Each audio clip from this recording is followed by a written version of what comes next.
PTO Palacode YouTube சேனலுக்கு வரவேற்கிறோம்.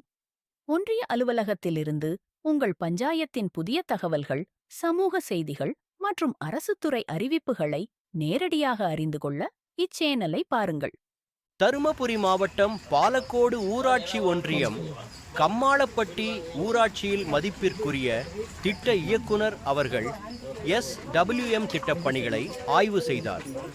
அப்பொழுது மக்கும் குப்பை மற்றும் மக்காத குப்பை தரம் பிரித்தல் குறித்து பொதுமக்களுக்கு விழிப்புணர்வு வழங்கினார். மற்றும் குப்பைகளை முறையாக தரம் பிரிப்பதற்காக 50 பொதுமக்களுக்கு குப்பை தொட்டிகளை வழங்கினார். இந்நிகழ்வில் வட்டார வளர்ச்சி அலுவலர்கள், மண்டல துணை வட்டார வளர்ச்சி அலுவலர்கள், உதவி பொறியாளர்கள், ஒன்றிய பணிமேற்பார்வையாளர்கள், வட்டார ஒருங்கிணைப்பாளர், ஊராட்சி செயலர், மக்கள் நலப்பணியாளர், சுகாதார ஊக்குனர், தூய்மை காவலர்கள் மற்றும் ஊர் பொதுமக்கள் கலந்து கொண்டனர்.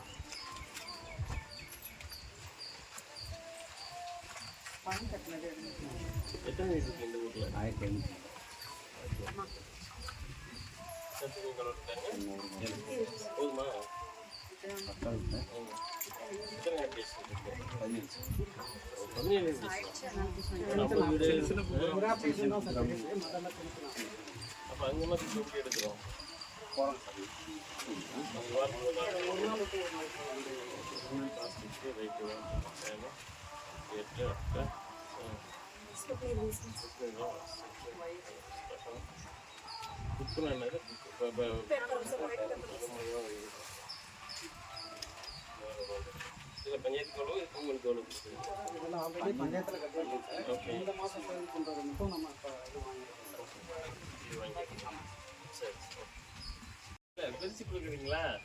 இப்போ இவங்க வந்து சின்ன காவலர்கள் வந்து குப்பை வந்து யாரோடது? இப்போ குப்பைக்காரங்கன்னு சும்மா உங்களுக்கு சொல்லுவோம்ல, குப்பை யாரோடது?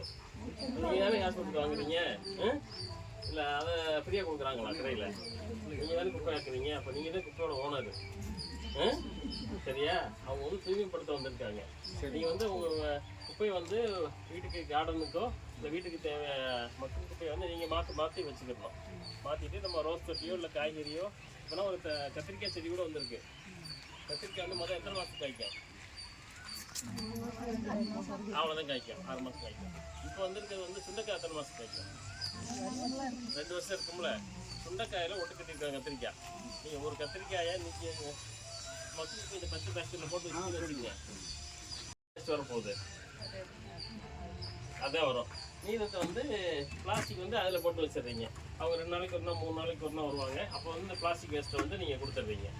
இதை கொட்டி வைக்கிறத அப்படியே உரமாயிரும். இந்த மரத்தை கீழே போட்டு வச்சுருக்கோம்.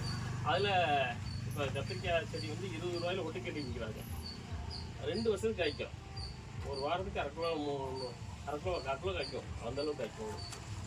நேராக போட்டுக்கலாம் வீட்டில். அக்ரிகல்ச்சர் எக்ஸ்போ நடக்குது மரம் அன்னைக்கு, ஞாயிற்றுக்கிழமை. அங்கே கூட விற்பாங்க அந்த கண்டெல்லாம். அந்த இப்போ நர்சரியில் கிடைக்கும். 20 ரூபா தான். அந்த கண்டை வச்சிங்கன்னா கூட உங்களுக்கு இதாயிரும். அது எதுக்கு சொல்கிறோம்னா, வீட்டு தோட்டத்தை வந்து நீங்கள் டெவலப் பண்ணிக்கணும். முதல்ல வந்து கத்திரிக்காய்னா வந்து மழை காலத்தில் வராது நம்மளுக்கு. ஏர் வச்சு கத்திரிக்காய் ஏர் வச்சுருக்கா அது வரையும்.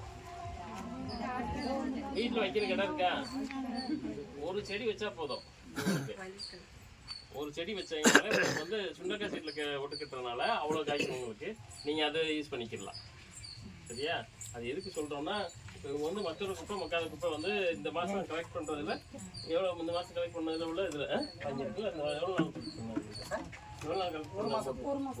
ஒரு மாதத்தில் உங்களோட பிளாஸ்டிக் வாங்கினாங்கல்ல, அதில் கலெக்ட் பண்ணுற அமௌண்ட்டுக்கு உங்களுக்கு ஒரு பரிசோதனை அடிப்படையில் மக்கிற குப்பை மக்காத குப்பை பிரிக்க நீங்களே தனியாக 2 பேஸ்ட் வச்சுருக்கீங்களா? பிரித்து வச்சுருக்கீங்க. அது ஒரு மாடலாக இவங்களே வாங்கி 30 ரூபாய்க்கு வாங்கி உங்களுக்கு கொடுக்குறாங்க. இப்படி வந்து பார்ப்போம். நீங்கள் மக்கிற குப்பை தனியாக மக்காத குப்பை தனியாக வைங்க. நீங்களே அந்த பால் பாக்கெட் வாங்குறீங்க அப்படின்னா நீங்களே விற்றுக்கிட்டீங்கலாம் கரெக்டு. எங்களுக்கு வந்து ஊருக்கு வந்து பிளாஸ்டிக் இல்லாமல் இருக்கணும், அவ்வளோதான். இல்லை இவங்களை வந்து கொடுத்துட்டு அதை வந்து கரெக்டாக அதை ரீயூஸ் வந்து கொடுத்து எங்கே போகுது? திருப்பி வந்து அதை பயன்படுத்துகிற போகுது. இப்போ இந்த பிளாஸ்டிக் இருக்குல்ல, இதெல்லாம் வந்து மல்டி பிளாஸ்டிக்ன்றது. இப்போ நம்ம கொடுக்குறோம்ல வேஸ்டான பிளாஸ்டிக் அது வந்து இது மாதிரி செஞ்சிடுறாங்க. அப்போ வந்து திருப்பி வந்து நம்ம ரீசைக்கிள் வந்துடுது. ஒரு கொடுக்குற பொருள் வந்து திருப்பி திருப்பி வந்துகிட்டே இருக்கணும். திருப்பி வந்து பூமிக்கு போய் கெட்டுறக்கூடாது. அதுதான் அதோட நோக்கம். சரி, வாங்கிக்கோங்க.